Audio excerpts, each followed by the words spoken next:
Kit, can I have that back? I kind of need to do a review. Yeah, I'm gonna shoot a video. Can I have that back, please? Do you mind? Yeah, yeah.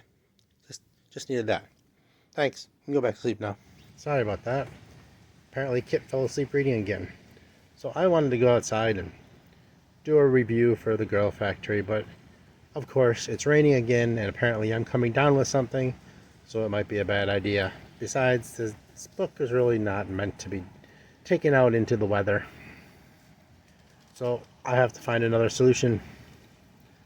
I'll be back. Sorry, this is going to have to do. I hope you don't mind. Forgive me. And I'm just glad you're here with me. This is Paul from Geeks Love Dogs, and today we're going to do a couple reviews, starting with The Girl Factory by Robert Franklin Murphy, 1975, Zebra Books. The Girl Factory is actually part one of a trilogy, with the follow-ups being King's Mate and The Madmaid Woman. But despite the fact that I have been looking for these, trying to acquire these books for the better part of a year or two, I was not able to find them in an affordable way, so I decided I was just going to read the first book and then worry about the rest later. And speaking of Robert Franklin Murphy, I did some research on him and could find not hide nor hair about him. I'm assuming it's a pseudonym. I don't know for who. There's no pictures. There's no born death. According to what I found, this is the only set of books he's ever written, which kind of makes me sad because I would have loved to have seen what he could have done. If he continued writing, I think he would have had a great career and put out some amazingly fun books for us all to enjoy. Before I go into any of the plot, be forewarned, there will be some mentions of sexual activity in the following review. I will keep it tasteful for the more delicate in our audience. So, we follow as our main character Sue Lynn Kelly. She is a freelance, independent espionage agent, otherwise known as a spy. She is incredibly wealthy, thanks to the death of her ex-husband. In fact, in a marriage that lasted mere minutes before he died. Now she's sitting pretty with more money than she knows what to do with. So why not become a spy? Our cast is filled out with her unholy three, as she refers to them. Mala Key, a Hawaiian beauty who does everything from make her drinks to giving her massages and is really in love with Sue Lynn. Jo Zen, her trainer, bodyguard, and fun-time partner, who is absolutely completely in lust with her. And Zero, her driver. Think Kato and the Green Hornet. We begin our story when Sue Lynn is summoned by a friend and con man by the name of Casey Greer, and he gives her a lead on something called quantum growth, and the fact that women are being brought to America and cloned, and the quantum growth program is apparently creating full-sized, full-grown clones. Sue Lynn also quickly learns that somebody has put a contract out on her. Just after he gives her the information, Casey kills over and dies because he had been poisoned with a slow-acting toxin. The original target of that poison had been Polish sexpot agent Zella Kovacs,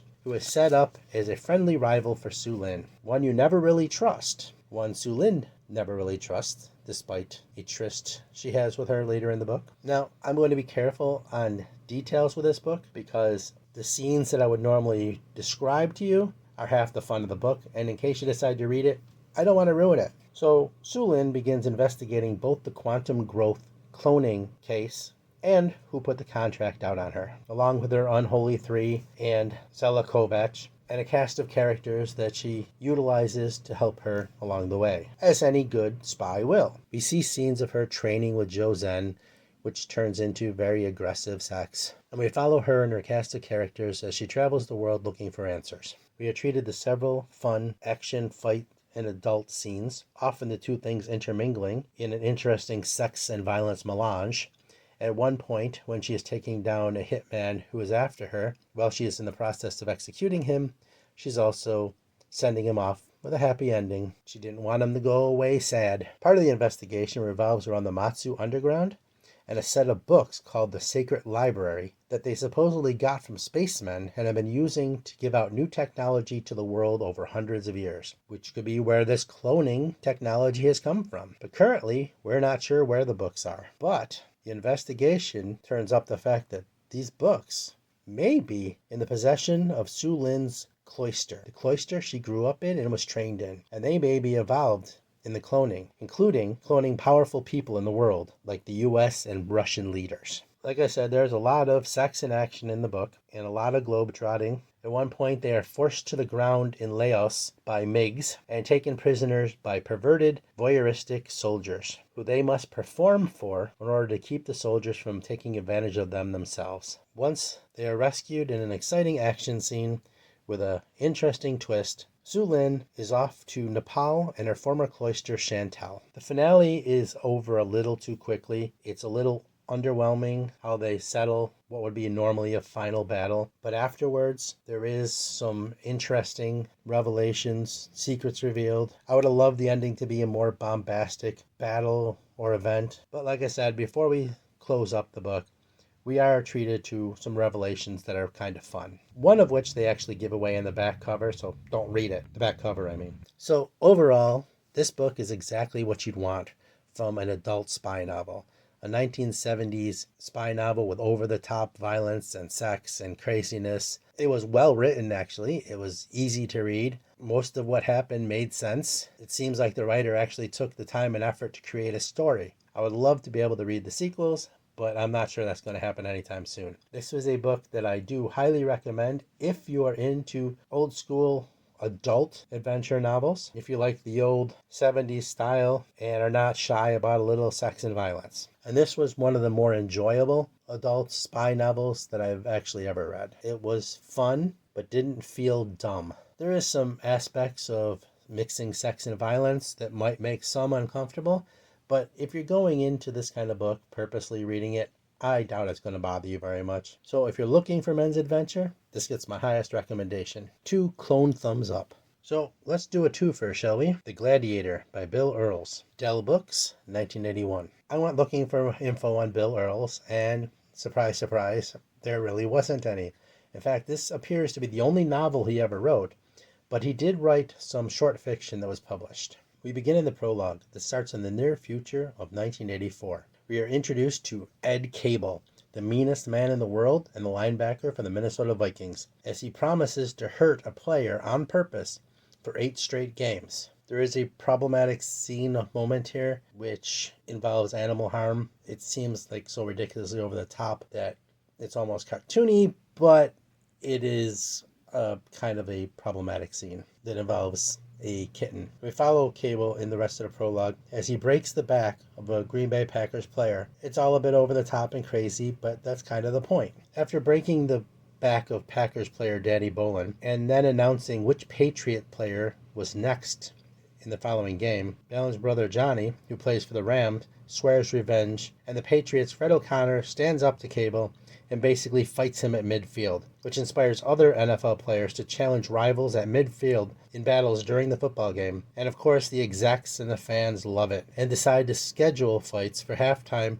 entertainment of the Super Bowl, which, in my opinion, is a huge upgrade from what they've been doing lately. And this halftime Super Bowl extravaganza will include a battle between Johnny Ballin and Ed Cable, so Johnny can get revenge for his brother. These fights are so successful, they decide to forego football altogether and focus on the fights, even convincing a reluctant Ballin to continue fighting. These fights are essentially MMA with nightsticks, but over time, the weapons get more extravagant. By September of 1986, the fights are regular entertainment, and Johnny Ballin is a veteran and fan favorite gladiator. But in a fight, Johnny Ballin gets injured, and while his broken arm heals, we need to follow him and learn about our protagonist as he heals, trains, dates, and makes TV appearances, as well as taking care of his paralyzed older brother. In fact, he's injured in a fight with his friend Kim Keller. Now, I'm going to do slightly spoiler stuff for the middle. I won't give anything away at the end. If you don't want to know anything at all, then you might want to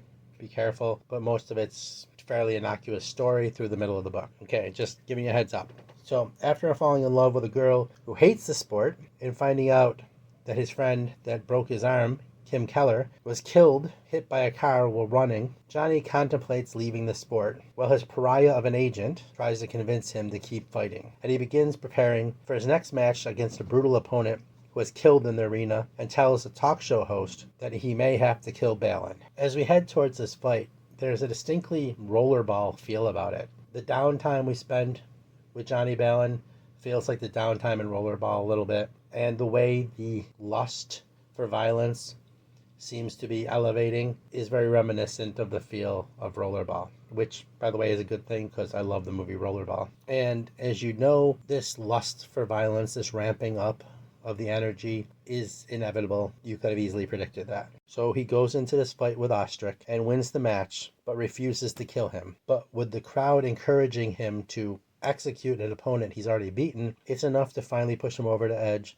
and encourage him to quit, much to the chagrin of his brother, who is basically being given gifts by the execs, and his scumbag of an agent, who actually thinks he's quitting because of his girlfriend. So Johnny quits and walks away from the sport, going out basically on top, and then his funds are cut off. He has no more money, no way to make a living, as he's basically being blackballed by the sports executives and his own agent. While on a business trip, his girlfriend is assaulted in her hotel room as a warning. Johnny confronts his agent Nava, and in order to protect his girl, his brother, and his future, he agrees to one more big fight. And I am not going to tell you how that turns out. This book feels very much like an 80s style book. The writing, the character development through the middle, it's very quintessential of, funny enough, horror books that were written in the 80s. Bill Earls' writing style is very clean, very easy, very enjoyable to read. The book overall is enjoyable. I didn't even mind the large section of the middle that was downtime spent with Johnny, because basically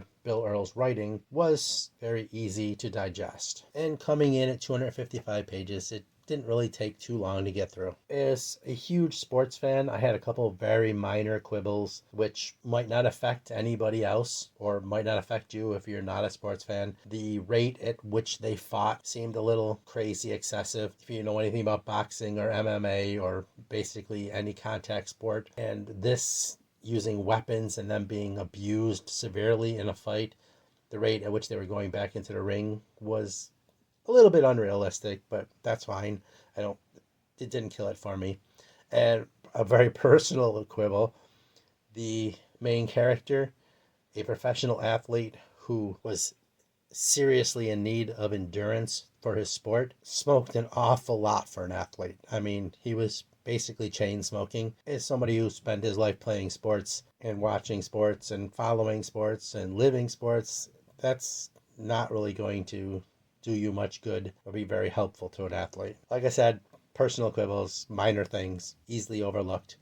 But that's part of the point, is I'm actually reaching for bad points about this book because it was just enjoyable. It is very sad that Bill Earls didn't write more than one novel, because like Robert Franklin Murphy, I think he would have been very successful, especially coming into the 80s with the kind of novel he wrote. I think he would have had a very successful career and gotten a lot of attention. This book is on Goodreads. It has a fairly decent rating, but there's only 9 people who have now rated it, and me and Brian from Bad Taste Books are 2 of them. So it is severely underappreciated, I think. I would have loved to have seen more of Bill Earls' work, and I'm going to actually try and track down some of his short stories. He has just a handful, but they are out there, and I'm going to see if I can check them out. So after a horrible reading time with the Ron Goulart, this is also going to get 2 broken thumbs up. I enjoyed it. It's far from perfect.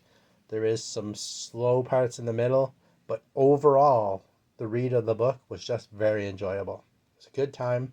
I'm glad I read it, and I wish there was more. So anyway, there's a back-to-back review for you. I hope you enjoyed it. Hey, do me a favor. If you're watching this, give me a subscribe. Give me a comment. I'd really appreciate it, and it'll encourage me to do more and get better all the time. So I hope you'll help me out, and I hope to see you back. Remember, the secret to Zen: read books, pet dogs, listen to heavy metal, and I'll see you soon.